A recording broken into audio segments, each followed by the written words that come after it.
হয়ে 70% করবে, বিরোধীদের হয়ে 30% করতে হবে। আর যদি মনে করে 90 করবো আর 10, তাহলে যাব ঘিরবো, সেদিন কে বাঁচাই দেখবো। ইতিমধ্যে আমরা দেখছি আপনি প্রতারণার শিকার হচ্ছেন, কখনো জমি, কখনো কিউআর কোড, কখনো ইমাম। কি বলবেন? দেখুন, ইমাম, মুসলমান সমাজের ইমাম, আলেমরা, মুফতিরা, কারীরা, হাফেজরা একটা সম্মানীয় পদে থাকে। সেই মুসলমান সমাজের যারা একটা সমাজে 500 লোক যদি কাতারে নামাজ পড়ে, 3 জন যদি হুচুক করে বলে এই ভুল করলো এই ইমাম, আমি এর পিছনে নামাজ পড়বো না, তারা 7 দিন পরে চাকরি থাকে না সেই ইমামের, চলে যায়, ছুটি হয়ে যায়। এই হচ্ছে আমাদের মুসলমান সমাজ। যে নেমুখারামকে আমি দায়িত্ব দিয়েছিলাম, তার নাম ইউসুফ মৌলানা, ভরতপুরে বাড়ি। আমি যখন সরাসরি সৌদি আরবে যোগাযোগ করি, তখন ওখান থেকে বলে যে আরবের যা প্রোটোকল, ওখানে যা ইমামদের বেতন দেয় সরকার, মসজিদে নবমী বলুন, মদিনাতে আর আরবের কাবাই বলুন, সমস্ত দেয় সরকার। কাজেই আমি প্যানেলের বাইরেও আনতে চেয়েছিলাম, কিন্তু সেখানে আনতে না পারার জন্য হঠাৎ করে ইউসুফ মৌলানা, সে আবার ওই সিদ্দিকুল্লাহ চৌধুরী হচ্ছে রাজ্যের জামায়াতুল হিন্দের সভাপতি, আর তার জেলা সভাপতি কাশীপুরের বদরুল আলম, সে হচ্ছে জেলা সভাপতি, আর এই ইউসুফ মৌলানা হচ্ছে জেলার জেনারেল সেক্রেটারি। ও আমার সাথে টাকা নেয়, নিয়ে বলে আমি সৌদি আরবের লোক, গুজরাটে আছে, মাদ্রাসায় আছে, তাকে এনে দেবো। প্লেনের ভাড়া নেয়, কলকাতা হোটেলের চার্জ নেয়, গাড়ির ভাড়া নেয়, যে ওখান থেকে এনে এখানে 10:30টার মধ্যে হাজির করার কথা। হঠাৎ দেখছি আমাদের মিটিং প্রায় শেষের দিকে, 12:30টায়, তখন নিয়ে এসছে। আমি বিন্দুমাত্র জানতাম না যে এটা এই ধরনের প্রতারণা। একজন ইমাম, একজন যারা মাদ্রাসা চালায়, তারা ওই বেশে এই ধরনের কাজ করতে। আমি যদি সেদিন জানতে পারতাম, তাহলেও আমার কিছু করার ছিল না, চুপ থাকতে হতো। নাহলে আমি যদি একবার ইঙ্গিত দিতাম, তাহলে ওর ওইখানে লাশ পড়ে যেত।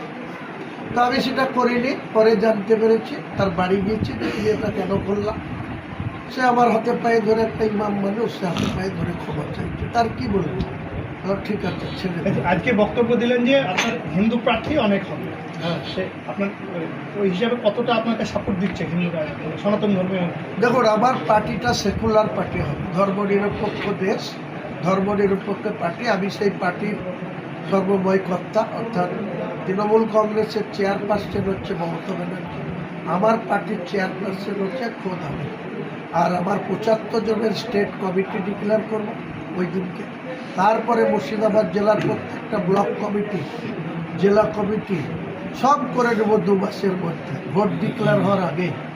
এবং আমি বলছি, মুর্শিদাবাদ জেলায় ওই 2 আর 20 আছে, আমি আগে বলেছিলাম যে 10-এর নিচে না। হ্যাঁ, এখন আর 10-এর ফসল গল্প নয়, এখন ওই 2 সৈন্য আছে, তো 2টা হয়তো মায়ে আসবে, সৈন্যটা ডাইনে যাবে, আর নাহলে ওটাও 2টা হতে গিয়ে সব সৈন্য হতে পারে। এই যে সবাই বলে শুভেন্দু অধিকারী হিন্দু পার্টি, আপনার যে বাবরি মসজিদ করা বা আপনি মুসলিমদের কি হচ্ছে সেখানে করবই।